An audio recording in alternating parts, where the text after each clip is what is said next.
కందుకూరులో మనం చేసే లొల్లి దేశంకు తెలియవద్దు, ఏదన్నా చేసి రైతుల లొల్లి ప్రపంచానికి తెలియవద్దు, రాహుల్ గాంధీ చెవులో పడద్దు. ఇది ఆయన బాధ. కుర్చీగా కాపాడుకోవాలి ఎట్లన్నా చేసి. ఒక్క రైతు రుణమాఫీ ఒకటే కాదు, ఎన్ని చెప్పిండు. రైతు బంధు కేసీఆర్ 10,000 ఇస్తే నేను 15,000 ఇస్తా అన్నాడు. కేసీఆర్ భూమున్నోళ్ళకు పెద్దోళ్ళకి ఇస్తాడు, మల్లారెడ్డికి ఇస్తున్నాడు, సబితక్కకి ఇస్తున్నాడు, చిన్నోళ్ళకి ఇస్తలేడు, మల్లయ్యకి ఇస్తలేడు, ఇంకా వేరే వాళ్ళకి ఇస్తలేడు. గాళ్ళకి ఎందుకే ఇచ్చేది అని లొల్లి పెట్టిండు. మరి నేను అడుగుతున్నా, ఇవాళ నువ్వు అన్నావు రైతు కూలీలకు ఇస్తా అన్నావు. ఎంతమంది రైతు కూలీలకు ఇచ్చినావు ఈ 10 నెలల్లో? రూపాయి ఇచ్చిండే ఎవరికన్నా? ఇచ్చిండి అయింది మీకు అందుకూరలా? రైతు కూలీలకు లేదు, కౌలు రైతులకు లేదు, వడ్లకు బోనస్ ఇస్తా అని చెప్పిండు. నాకు తెలియక అడుగుతా, మీకు అందుకూరలు చెప్పాలి. ఆ రోజు మేనిఫెస్టోలో ఏం పెట్టిండు కాంగ్రెస్ మేనిఫెస్టోలా? ఇగో ఎంఎస్పి 1983, దానికి అదనంగా 500 రూపాయలు కలిపితే 2483 అని పెట్టిండు. ఇంకోటి ఏం పెట్టిండు? ఎంఎస్పి 2183, దానికి అదనంగా 500 అని పెట్టిండు. నాకు తెలియక అడుగుతా, 1983 ఏం పట్లది బోనస్? దొడ్డదే కదా. బోనస్ అని 500 అని చెప్పి 1983 అని పెట్టిందేమో మేనిఫెస్టోలో దొడ్డు ఓట్ల కోసం. ఇవాళ బోనస్ ఎవరికి ఇస్తా అంటుండు? సన్న ఓట్లకి ఇస్తా అంటుడు. ఇంతకంటే మోసం ఉంటుందా?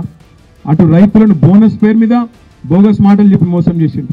రుణమాఫీ అన్నాడు, మోసం చేసిండు. రైతు బంధు పెంచుతా అన్నాడు, ఉన్న రైతు బంధుకే దిక్కు లేదు. ఇప్పుడే శేఖర్ రెడ్డి అన్న చెప్పిండు, జంగన్న చెప్పిండు, ఇగో మా రామరెడ్డి అన్న చెప్పిండు, ఆ వెంకటమ్మ తల్లి ఆమె చెప్పింది, ఇంకా చాలా మంది చెప్పింది. ఉన్నది పోయింది, ఈ అన్ని పోయినాయి. అన్న వస్త్రం కోసం పోతే ఉన్న వస్త్రం పోయినట్టు మొత్తానికి అటు కాకుండా ఇటు కాకుండా ఇటు కాకుండా పోయింది మా పరిస్థితి అని బాధపడే పరిస్థితి వచ్చింది. ఏది చేసినా అడ్డంపడి శనీశ్వరులాగా, శని కాలకే మూటలాగా ప్రభుత్వం ఏ కార్యక్రమం చేసినా రైతు రుణమాఫీ చేసినవే.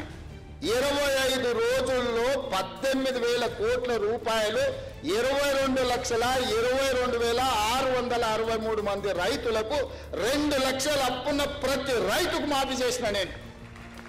దాన్ని సంపూర్ణంగా బట్టి విక్రమార్క గారు సహకరించిన అన్ని దిక్కులు ఉన్న రూపాయి బిగబట్టి 18,000 కోట్ల రూపాయలు వాళ్ళ ఖాతాలు వేసిన. 2 లక్షల పైన ఉన్న వాళ్ళకి ఆ పైన మీరు కట్టే మిగతా ఇస్తామని చెప్పినాం. రైతు రుణమాఫీ జరగలేదని ఇలా దిక్కుమాల నోటి దీక్ష పెట్టింది. ఇక ఏమనాలి చెప్పు.